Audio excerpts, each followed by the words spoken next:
in from Taipei, Taiwan. Amazing. And then we also have Sandy here from One Shared World. Sandy, if you want to introduce yourself. Hi, everyone. I'm Sandy. I'm Director of Global Leadership with One Shared World, and so happy to be joining you all today. Alrighty. So I just want to give a quick session overview of what we'll be covering today. First, we're just going to be talking about the program, the WASHPAP 2030 campaign, and different events that we're going to be having. Then we're going to do a quick introduction to MUN Impact and then One Shared World. Then an introduction to the topic, the WASHPAP 2030 topic, some research guidance, basic Model UN procedure, debate speaking skills, and resolution writing. So jam-packed. Quickly, I just want to mention the partners that are partnering for this campaign and event. We have MUN Impact, One Shared World, and then Thirst Project. So really quickly, just to go over the programming, what's going to be happening over the next few months is that we're going to be having Model UN debates taking place throughout March and April. And then out of those Model UN debates are going to come resolutions, which are basically documents that outline solutions to solve the issue. And we're going to be putting all of those resolutions into one final resolution document that we're going to be using as an advocacy tool to present to stakeholders, and basically have the voices of youth and the ideas of youth heard on a global stage, which is really cool because the solutions you create during these conferences are actually going to go somewhere. They're going to influence, policy, and real individuals who are working in the field. So I think that's incredible, and that's really what sets this apart from just another random debate.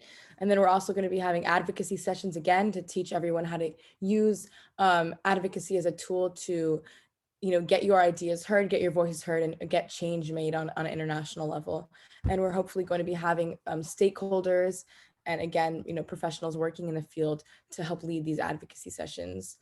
We're also going to be having a dolphin pool panel in April. This is basically an opportunity for you to present your ideas to solve the WASHPAP crisis to a group of experts who will provide feedback and guidance on how you can make your ideas really happen. So that's super cool. And then, of course, direct action is continuous. We hope that throughout the duration of this program and beyond, you'll be inspired to take action for WASHPAP, which stands for Water, Sanitation, Hygiene, and Pandemic Protection for All, in your own lives. And we've created actually a document with example actions that you can take in your daily life to address the issue.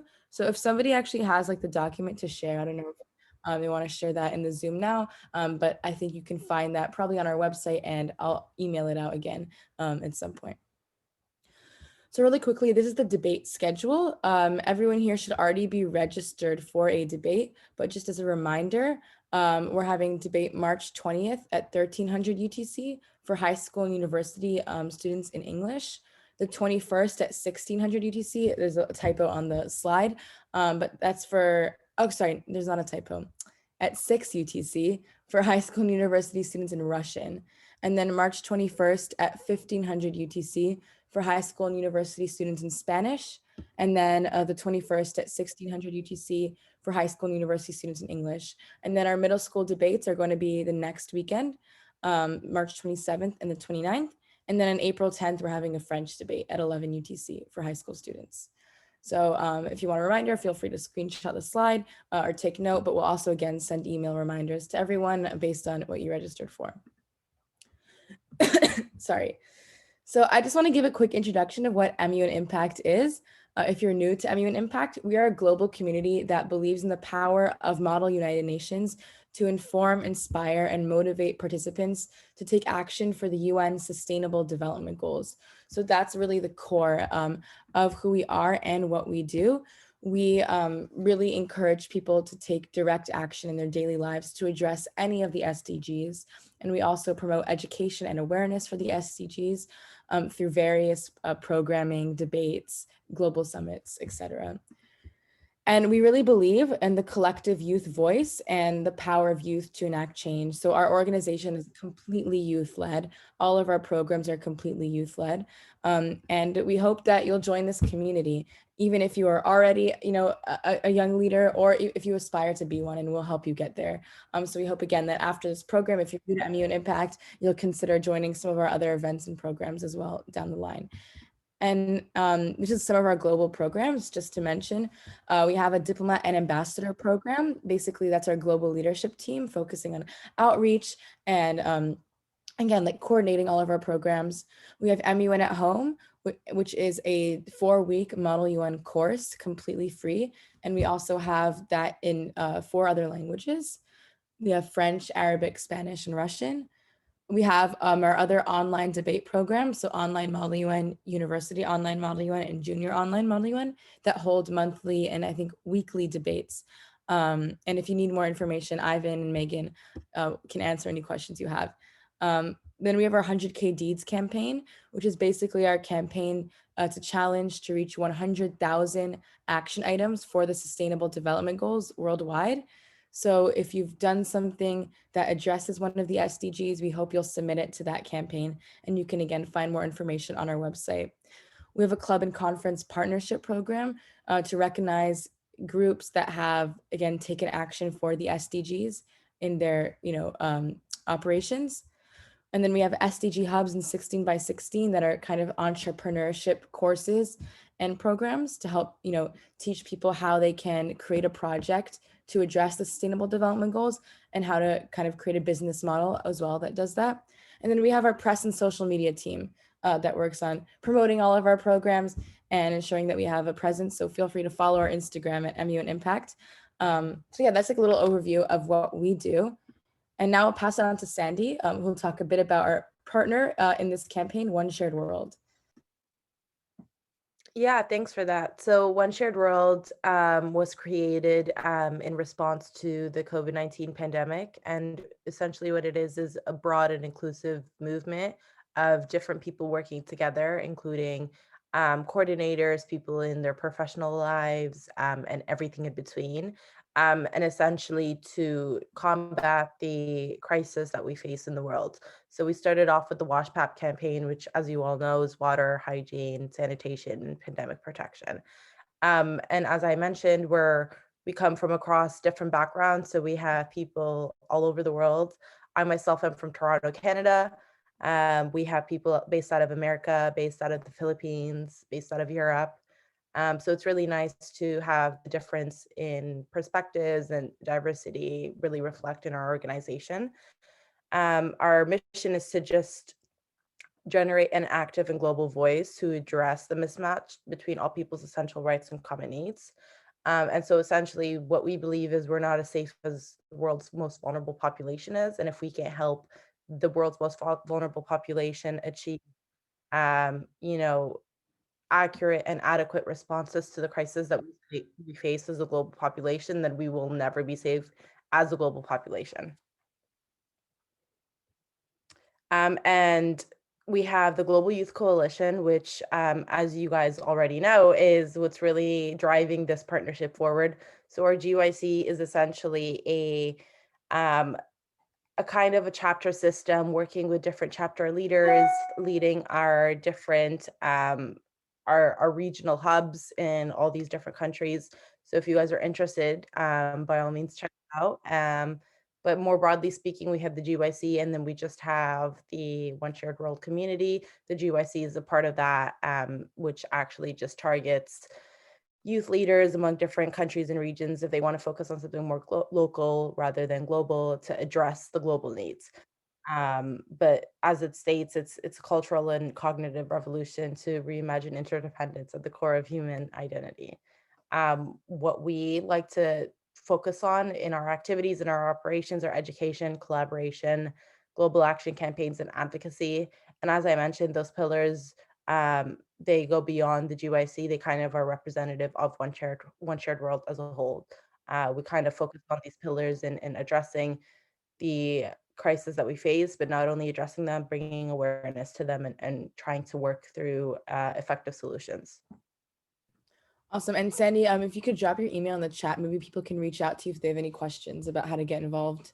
Absolutely. So there are multiple ways to get involved. You can get involved through, like I said, the One Shared World organization as a whole, or you can specifically get involved with the Global Youth Coalition if that's something you're interested in.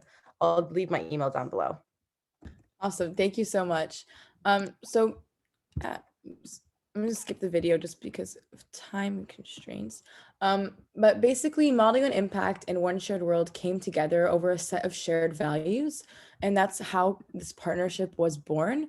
So we both believe, again, in mutual responsibilities of global interdependence, the power of youth to not only imagine a better world, but also help build it, right? And that goes hand in hand with the whole goal of this campaign, is that youth are not only going to be talking about the solutions, but the ideas and solutions they come up with are actually going to help influence, our world and policies. So that is really cool.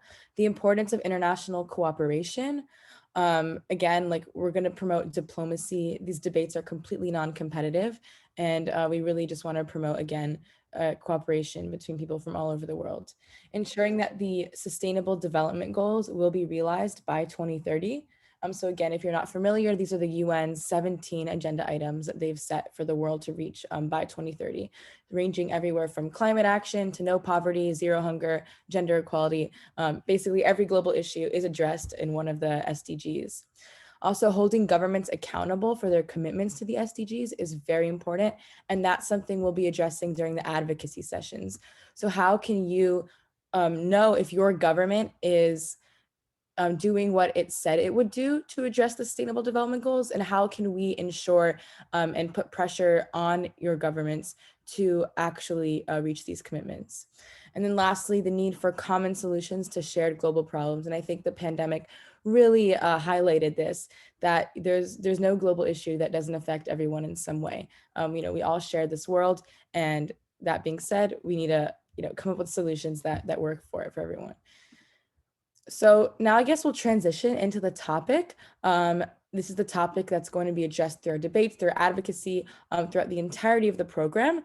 And that is measures to ensure equitable access to clean water and sanitation for all as a means of addressing and enhancing the global pandemic response.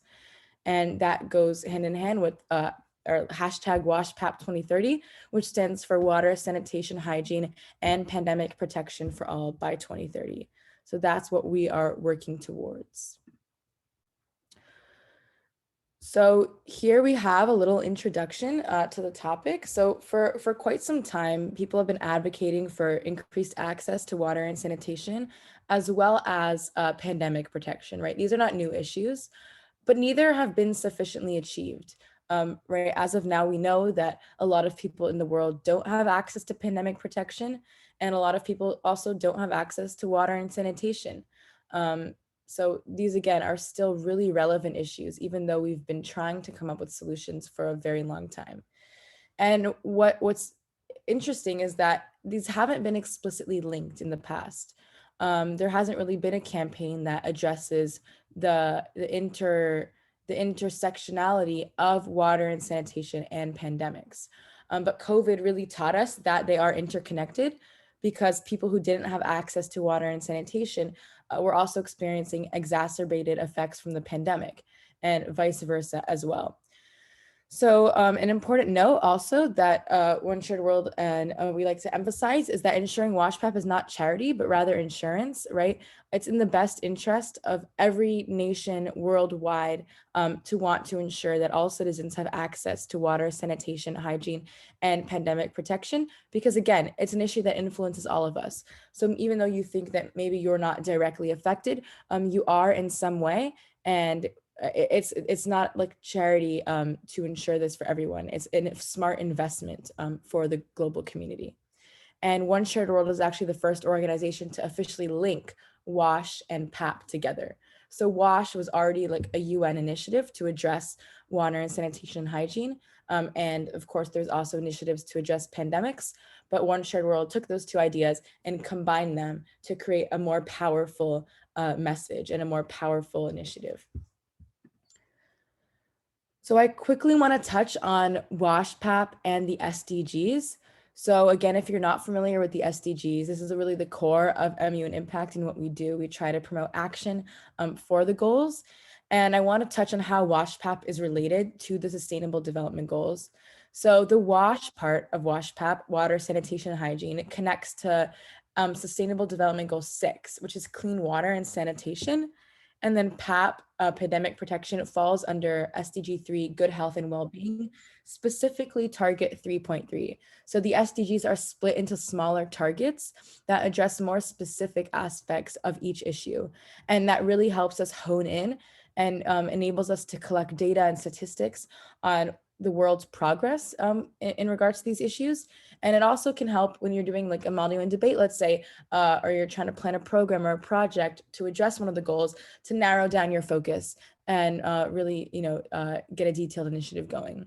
And referencing the SDGs can help us hold governments accountable to guaranteeing WASHPAP for all. And the reason why is that the SDGs track global progress. So if you go to like the UN's website, to the SDG tracker, you can see how far we've come and the work that still needs to be done to achieve water, sanitation, hygiene, and pandemic protection for all by 2030. And having that information can help us put pressure on governments to really fulfill their commitments to achieving these goals by 2030. So that's really important. And when you're researching for the debate, I highly encourage you use the SDGs as a tool to do so. So I want to touch on, I don't know if somebody else, one of the presenters wants to touch on our goals for the program. If not, I can take it. I forgot who's presenting what slides. But I'll just continue. So really quickly, I wanted to outline what we're going to be trying to achieve by the end of this campaign. So firstly, thinking boldly and creatively about a resolution that can actually solve the problem. So we're going to try to think about actionable solutions, realistic solutions that that really can address WASHPAP and ensure it by 2030. Second is creating a solution both top down and bottom up. So again, making sure that this goes hand in hand with the first point, making sure that solution is really effective and realistic and doable for the global community. Lastly, ensuring that the process is inclusive, empowering, and sustainable. So we want to make sure that the leaders, all of you are leaders in this process, and that you're empowered to take action and also continue on with this even after the debates are over. We don't want this campaign to end, in May. We want it to continue for years until we achieve a WASHPAP, hopefully by 2030, but if not, beyond. And we hope that it will also be an inclusive process where, as you can see from the participants in this session alone, we have people from all over the world. And I think that those differing global perspectives can really add to the solution building and bring different backgrounds, because everyone here has experienced WASHPAP in a different way in your own local communities. And I think that you can bring that experience to the table and really have that influence the solutions that we come up with. And lastly, making sure that the resolution we create to WASHPAP is a systemic response to a global systemic challenge. So we have some guiding questions that we're going to be kind of guiding what we're going to be debating on. So it's important that you read these questions over and target your research towards these questions, because these are the points we want addressed in the solutions. So I'm not going to read them all out. I'll just summarize really quickly what each question is addressing, but you can find these on our website in our story map, or you can take a screenshot of the slide, but really make sure that you're familiar with these questions and start thinking of solutions to address them. So first, ensuring financial commitments made for WASHPAP, and ensuring that those are seen as long-term investments. So again, this goes back to the fact that it's not a charity campaign, it's an investment for a better future for the whole world. Second is the role of the private sector. So how can governments collaborate with the private sector to ensure WASHPAP by 2030? Last are incentives and performance guidelines. How can we hold people accountable for their commitments to WASHPAP and for funds allocated to WASHPAP? Fourth is how can we phase these commitments in over time, and how can the UN work with governments, civil society groups, and other organizations on this plan, right? So again, this collaboration between the private sector, the public sector, the UN, and citizens themselves. And lastly, ensuring broad governmental and public support for the resolution. So how can we guarantee that it's adopted and implemented, and that it's not just one faction or political, group that supports it, but everyone overall supports it. So now I hope that that was clear. Are there any questions about anything that was discussed so far about MUN Impact, One Shared World, the campaign itself, the topic, before we move into our Model United Nations training part of this presentation? I know it was a lot to take in, and I'm sorry if I'm talking your ear off. I'm going to hand it over now to my colleagues. All right, so They now we'll be. actually- Oh, wait, really quickly, There. Vikram has some questions. I don't know if somebody can answer them maybe in the chat or I'll just answer them out loud. So MUN Impact is actually looking for funders. All of our programs are completely free. So we really rely on outside people to donate to our organization. So we have donation links, and you can find those online. And we also sell merchandise. Someone can maybe drop the chat to the merch shop, and all of that really goes a long way to help ensure that programs like this can happen, because it's all free. Second, does our participation or youth in general support for WASHPAP tie into actual policy? So yeah, what's going to happen is that the resolution and solutions that the youth, you all create, are going to be presented to stakeholders. So again, we don't know exactly who, but going to be presented to major stakeholders that are working, and they're going to review the work, and we'll see where it goes from there. But it's definitely going to be presented to people working, in the international field and on the global stage, which is incredible and really has not been done before. So really, this is really exciting. And I hope that you all are excited for that as well, to know that your ideas are going to really influence, the world. So lastly, in countries without major civil society, will any work actually get done? That's a really great question. Wow, I don't know if I'm qualified to answer that.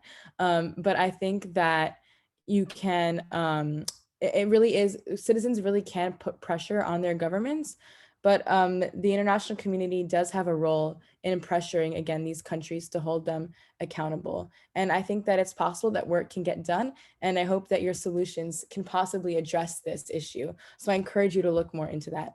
And yeah, there's links in the chat to donate to MUN Impact and to our merch shop if you want to purchase merchandise. And WASHPAP 2030 merchandise will be available soon to commemorate the campaign, and we'll send an email about that.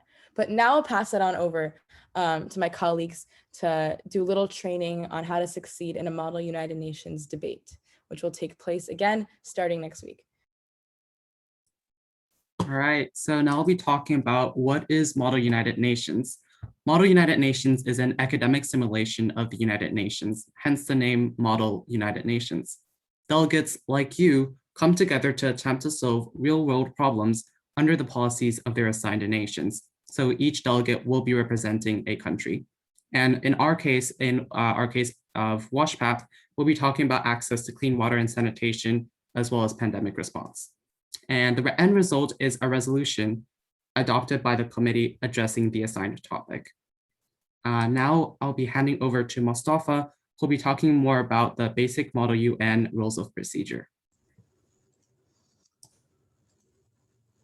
Thank you, Yvonne. So most of you are very familiar with MUN procedures, but don't worry if you are not familiar with, you're going to learn. So these MUN procedures, it will be very shortened, and it will be adjusted to the online version of MUN. So you are not going to have everything that you do in an actual physical conference, because there are some restrictions when you do MUN online. So first of all, quorum. Quorum is when you need to have certain numbers of delegates present for a committee to start. So you need to have at least 1/3 of the committee present for the committee to start. And then we have the roll call. So before the before the debate starts, you will be called upon your country's name. So you can answer by either saying present or present and voting. If you say present, then you can, like when there is substantial votes coming up, like draft resolutions or amendments, then you can either vote yes, or you can either vote no, or you can also abstain from voting. However, if you say present and voting, then you can only say vote yes or vote no, but you cannot abstain from the voting procedure. So that is the roll call, and that will be done before the debate starts. And the points. So in MUN conference, you have certain points that gives you some privilege to ask questions and other details to the chairs or the delegates, which I will be explaining in the next slide. So the first point is point of information to the speaker. So once a speaker finished their speeches, so the chair will open the floor to the point of information if the speaker allows, obviously. So if the speaker says that the speaker is open for any and all points of information, or the speaker is open for 1 or 2 points of information, then the chair will ask the committee if there is any points of information to the speaker based on the speeches that was provided by the speaker. Then the delegates may raise their hand, and the chair will call upon the delegate's name, and then the delegate can ask the question to the speaker who was speaking before, and the speaker will answer your question. The next point is point of information to the chair. So if you have any questions towards the chair, or you are not very clarified what's going to happen or what you want to do, so you can always ask a point of information to the chair as well. So the chair will answer your questions. And then point of order. So if there is any procedural mistakes, for example, the chair said the joint speaker list is now open. So the speakers are followed like delegate of France, followed by delegate of Belgium, followed by delegate of Ethiopia. However, the chair mistakenly didn't call upon the delegate of France and move to the next one. So that's a procedural error. So then a delegate can raise a point of order and then state their point of order about the procedural error to the chair, and then chair will obviously acknowledge. You can also use that for if there is some errors in the timekeeping or anything that is matter to the procedure of the MUN, then you can always raise a point of order. And you have point of parliamentary inquiry. So if you have any questions specific to rules of procedures, you don't know certain procedures, or you want to be more clarified how that procedure work, then you can raise the point of parliamentary inquiry to the chair. So that is different than the point of information to the chair. So point of information is any question that is not related or related to point of rules of procedures. But if any question that is related to rules of procedures, then you have to raise point of parliamentary inquiry. And then we have point of personal privilege. So if you want to take a call, or if you want to go to the toilet, or if you want to go somewhere, or if you cannot hear the other delegate speaking, then you can always raise this point of personal privilege. So all of these points, like you are not allowed to interrupt any speaker except for point of personal privilege. So whenever a delegate is speaking and you cannot hear the delegate, so you can obviously raise a point of personal privilege, but you cannot raise any other points because you have to wait until the speaker who is speaking finish the speeches. But however, in online version, you don't need to say point of personal privilege loud. You can type it in the chat, because we have chat moderators who is going to look at the chat to answer you all of your questions. So the moderators will check. So you can always write your point of personal privilege there as well. And for the point of information to the chair, if the floor is open, then you can always raise the point of information to the chair, or point of parliamentary inquiry, or point of order. But if the floor is not open, and if you have a questions immediately you need to answer, then you can always write it in the chat, and our chat moderators will always answer your point of information regarding the rules of procedures or any other questions. Is there any question for points before we move on to the next slide? You can unmute yourself, or you can also write in the chat.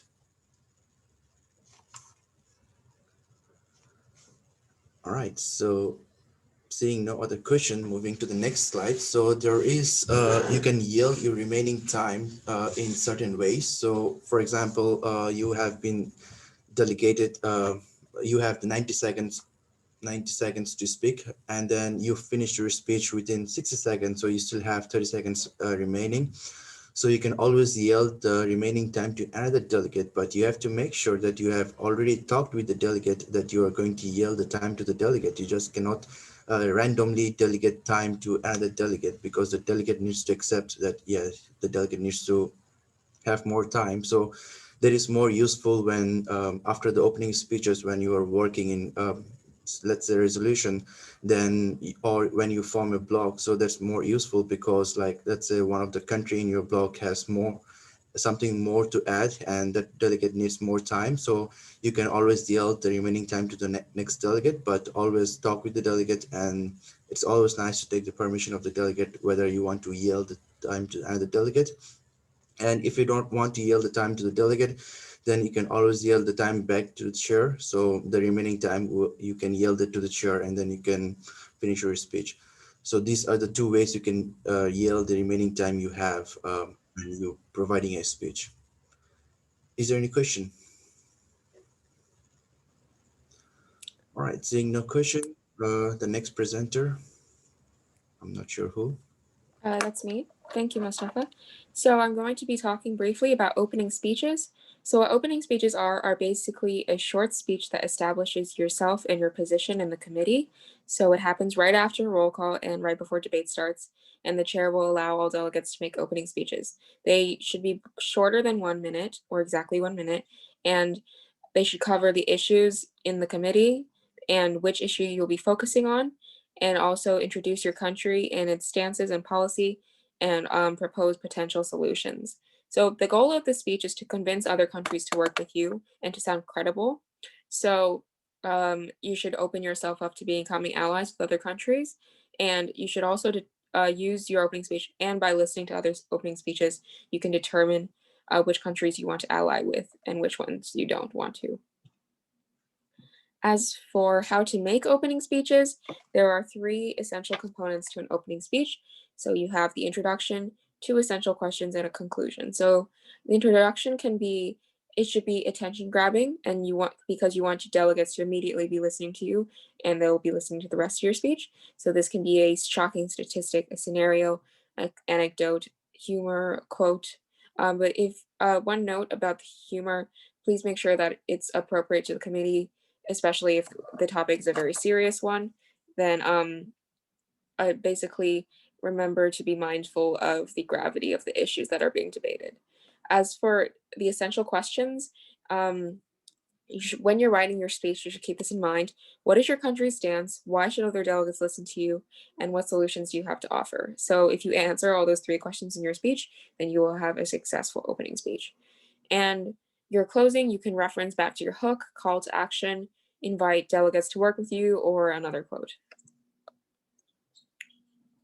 All right, now I'll be talking about the resolution. The resolution is the main document that you'll be using throughout the debate. It is essentially a compilation of solutions and measures to be taken regarding an issue. At the top, there will be a heading and committee. The form is basically your committee name. The question of section is the topic, and submitted by will be the main submitter and the co-submitters of the resolution. The second part you'll notice are the preambulatory clauses. These will be at the top of the resolution, and they are not direct solutions, but rather more of some things that you want the delegates to take note of before reading the entire resolution. Next will be the operative clauses. These are the actual solutions and the policies that you want countries or member countries to adopt. And yeah. Yeah, and really quickly, I'm just going to read out, I guess, an example of what the language sounds like for a preambulatory clause versus an operative clause. So an example of a preambulatory clause is, you can see from the slide, keeping in mind World Habitat Day, an event to raise awareness on the problems of urbanization, reaffirming the Sustainable Development Goals, aware of the Millennial Development Goals. So basically, as you can see from the phrasing, it's just setting up the issue, and you always have to start it with a preambulatory phrase, which is, as you can see, those are the italicized phrases, such as keeping in mind, reaffirming, bearing in mind, aware of. And then for the operative clauses, again, as Ivan said, these are more actionable solutions. So it's actually going to be suggesting, again, programs and solutions to solve the topic. So you can see from operative clause number 1, it says considers the creation of a framework for a better city management by A, constructing public housing, B, creating public transportation system. So it's actually, setting up a solution. And something else to note is that because the UN cannot force other countries to take an action, it's all suggestions. So the language is suggesting, considers, urges, requests.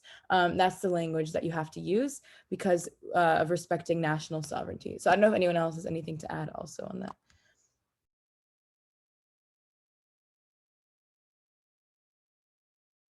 Okay, cool. And Alex just shared in the chat document. So basically what's going to happen is we're going to be putting together a resolution before the debate, and then we're going to be debating that resolution.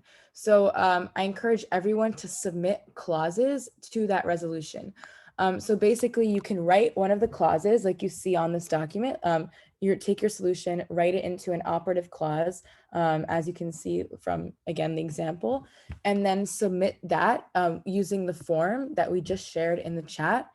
And we will include that in the resolution that's going to be debated. So if you have solution ideas, again, that happens before the debate.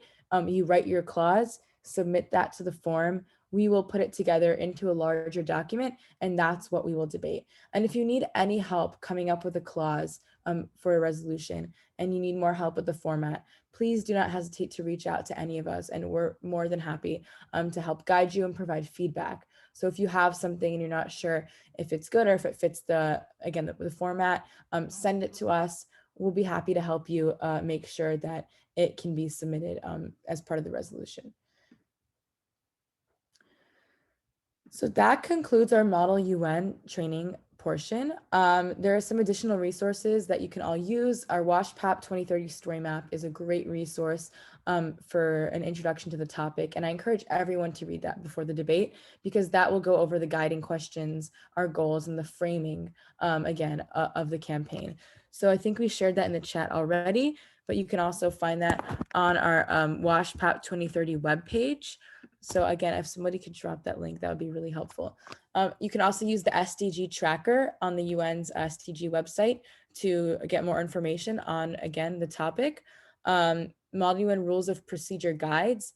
You can easily find some of these online, but if I send an email with more resources, I'll include a guide.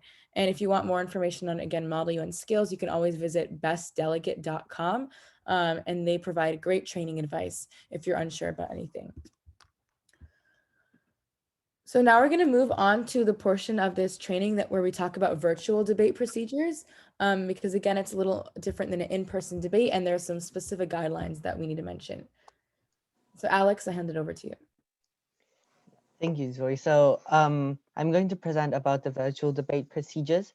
So if you can move to the next slide, please.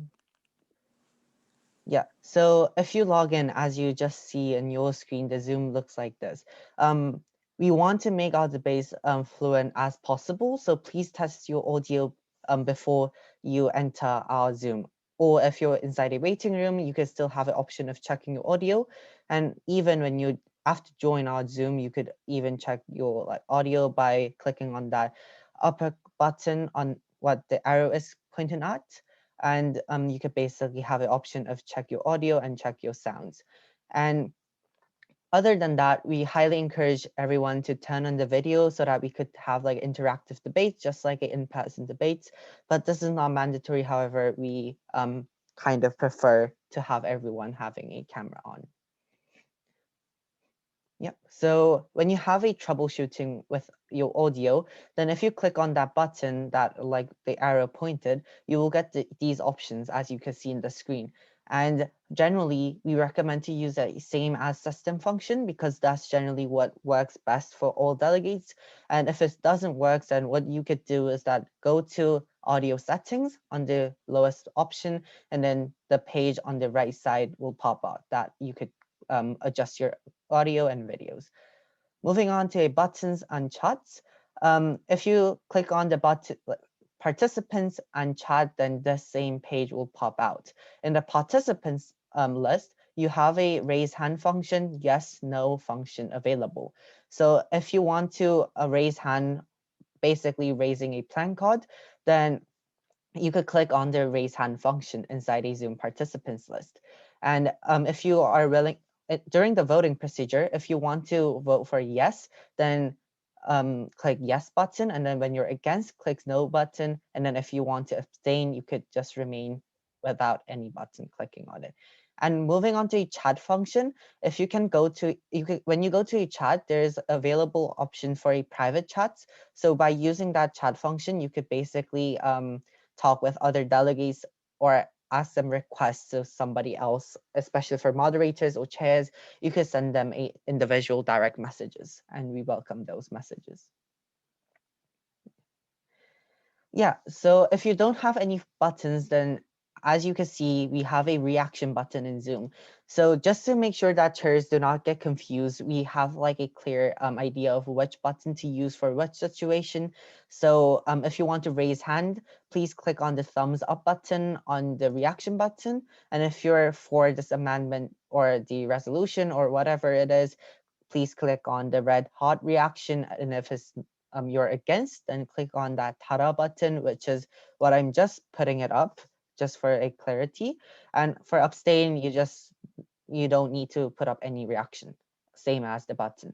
So for the reaction, it often deletes this out. So we highly encourage you to click several times unless chair requests you to stop.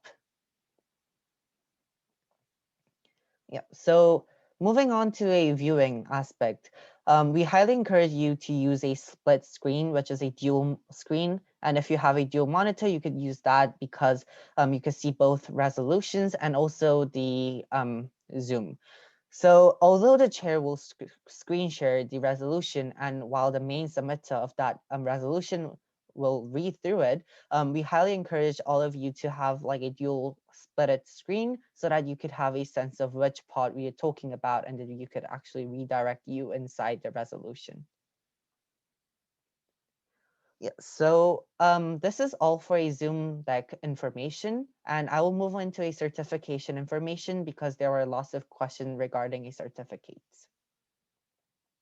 Yeah, so if you log into Badger, the website will look like this. Basically for us, we award you a digital badge through a Badger if you attend our debates, and then if you speak one or more time, including the POIs.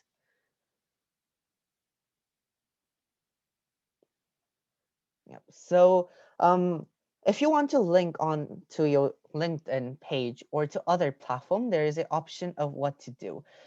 So if you see the screen, when the badge is awarded, then you will have this option inside that specific badge. If you click share button, then the page will open up for a shared badge. And if you just copy that link and then paste it into your social media, it will just redirect your that social media platform to the Badger, where all of the other people could see your badge. Moving on to some of the participants often ask us about how do I get a PDF or a printed version of a certification. And yes, there is an option of getting a printed one.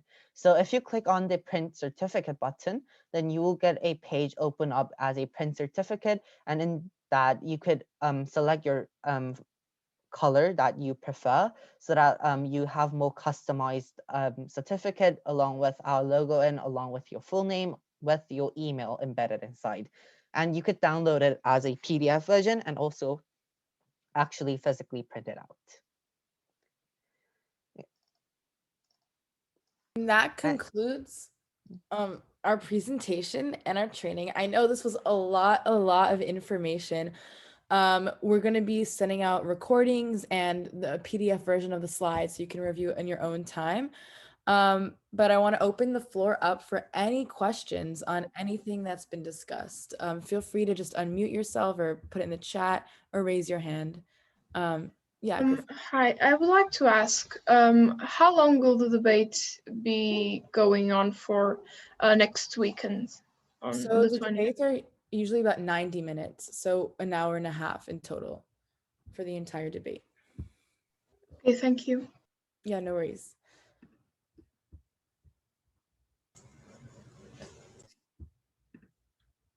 Anyone else? Just again, feel free to unmute or type in the chat.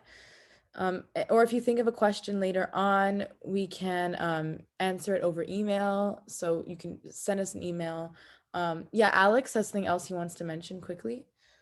Yeah, thank you, Zoe. So, if you're a Russian speaker, we have a guest speaker session along with our different partner, which is a UNRCCA team, which is a United Nations Regional Center for Preventive Diplomacy in Central Asia, where the Maya will join in to talk about the youth involvement and youth engagement in the SDG world and just in general. So, if you're interested and if you're a Russian speaker, we highly encourage you guys to join in to our guest speaker session, and I will share the website link inside the chat. Awesome. Any questions? Yeah, the present. Okay, I will share them right now in the Zoom chat actually. So just give me a moment to download them as a PDF and then share them.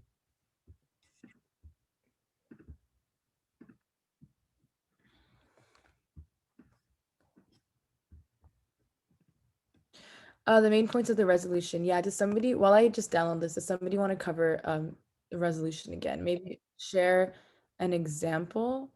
Hold on.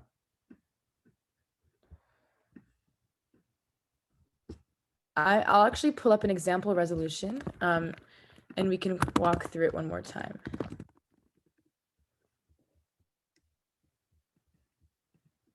We're having another training experience tomorrow, but we can help with more resources to help you all practice.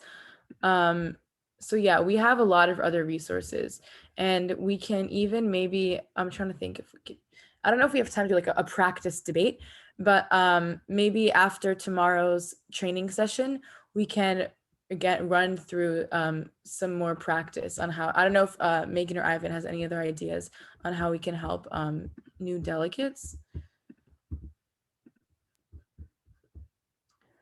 Oh yeah, so at Junior Omen, we do have resources, and I'm sure our other programs also have resources, including templates for resolution writing, speech writing, help on research.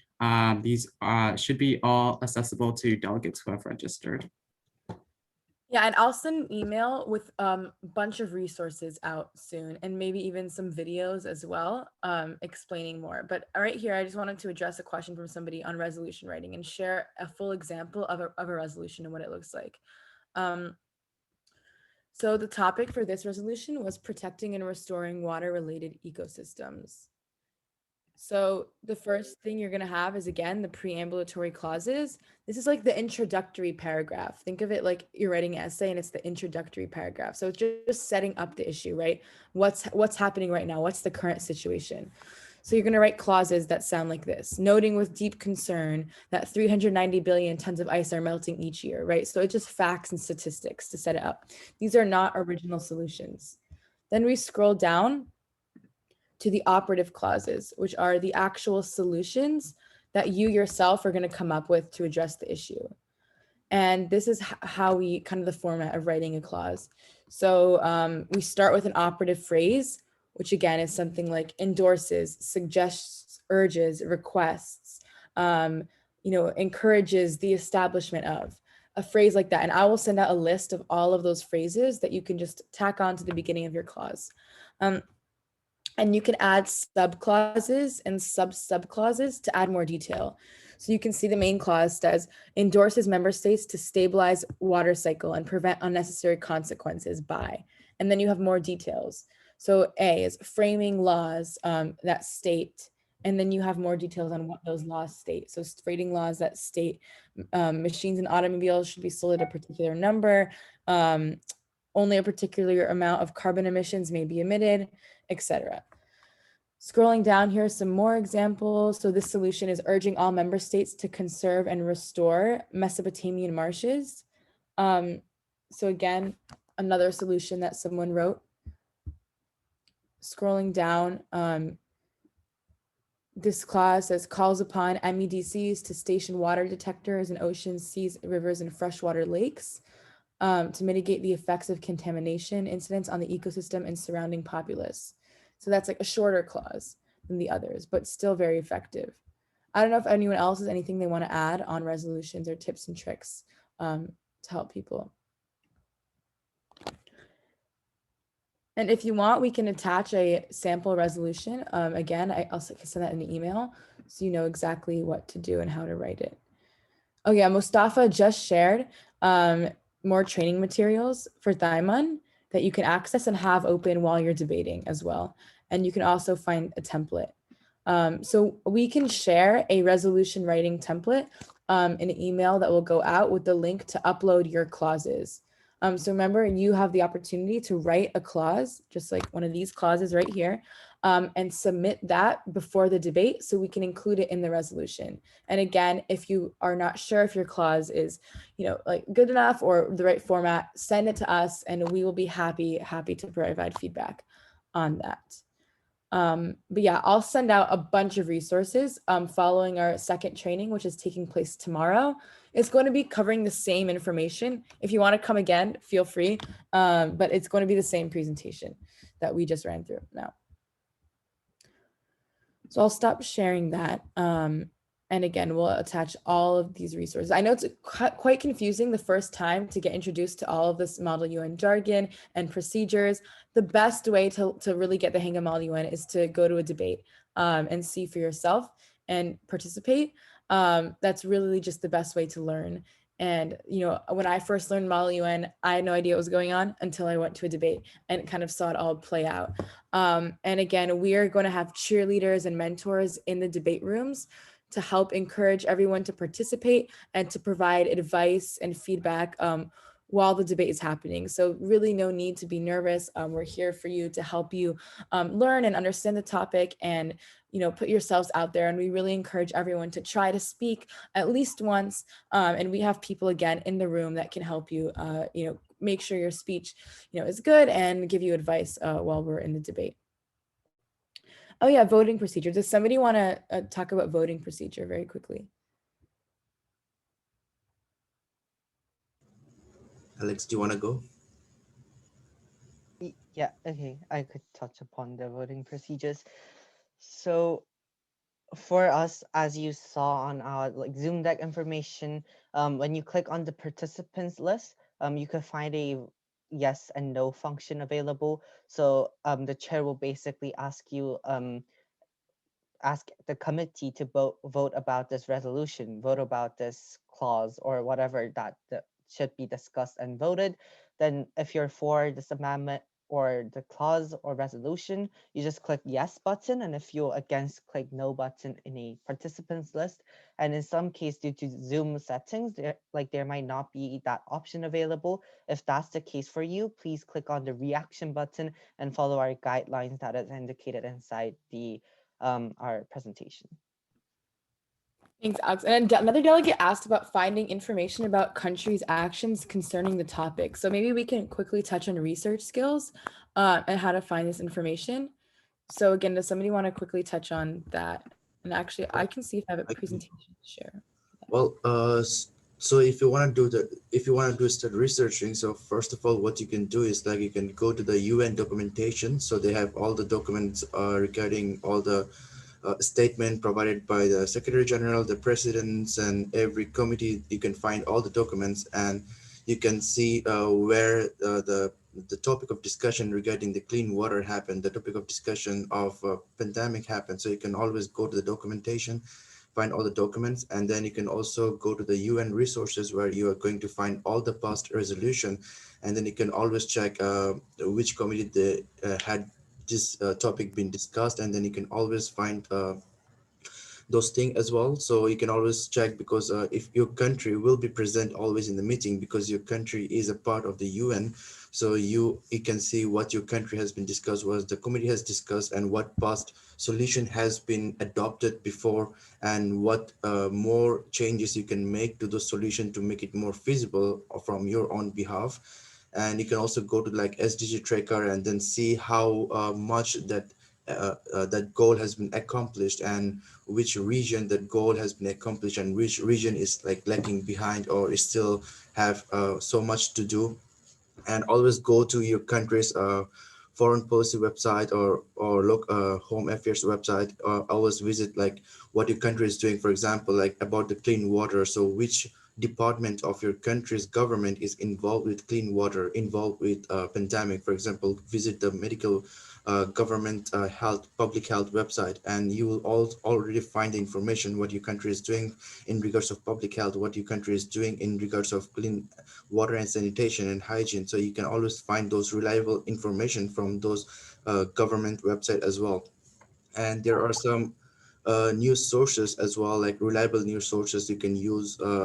So go there and check what your country's action has been taken and what other countries' action has been taken. Because when you're going to debate, you are not only going to debate on the perspective of your country, but you also need to know what your alliances are doing, what your neighboring countries are doing, because you are going to provide solutions. So when you are providing a solution, you also need to make sure that that solution does not conflict with your neighboring countries or alliance countries' position as well. So always check what's actually happening and how you can more develop as well. And always check your minister's statements, what your minister has been providing statements as well. And yeah, so these are the top websites and sources you can always rely on for any kinds of information. Yeah, so I hope that answers the question.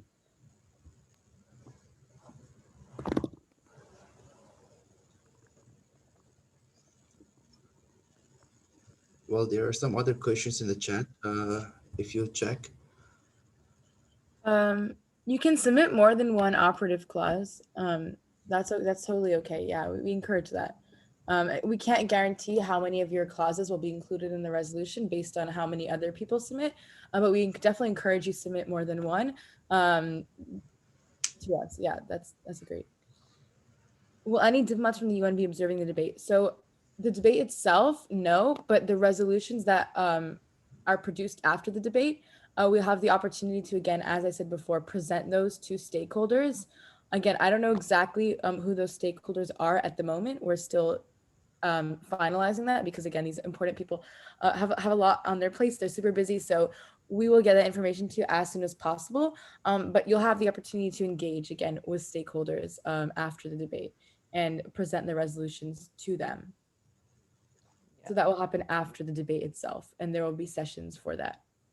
For the submission form, should we submit for the resolutions and amendments related to our assigned countries or any clauses related to WASHPAP?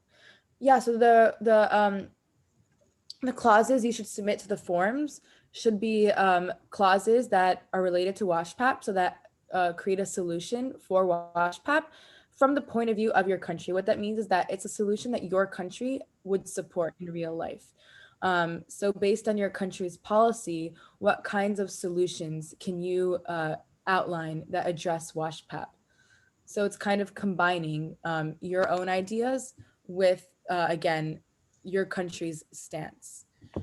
So I hope that makes sense.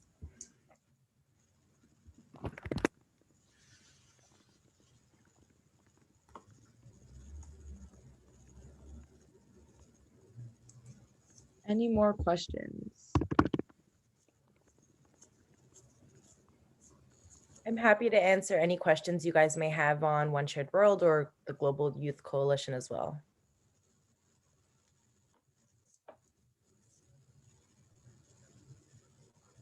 Yeah, and thanks, Sandy, for coming and presenting and sticking through this whole long Model UN, explanation.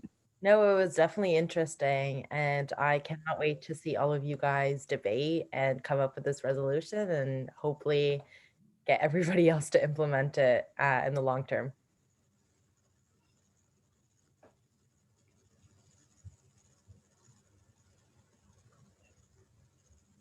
If there are no questions, again, you're free to go. But again, remember, you can email any of us. Sandy dropped your email earlier, and we also dropped a bunch of emails as well that you can email. You can find more contact information on the website.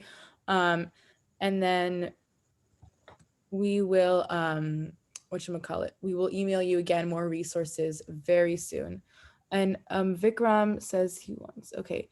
Oh, for the diplomats. Yeah, so as I said before, again, no one will be observing the debate itself, but after the debate, you'll have the opportunity to present these resolutions to stakeholders. And they will, view the resolution, hear ideas, and engage with us. So there will be sessions after the debate to engage with these stakeholders. And, again, like professionals in the field and possibly UN affiliated individuals. Thank you so much, everyone. I hope to see you all at the debates. Thank you for coming, and remember to email any of us if you have any questions.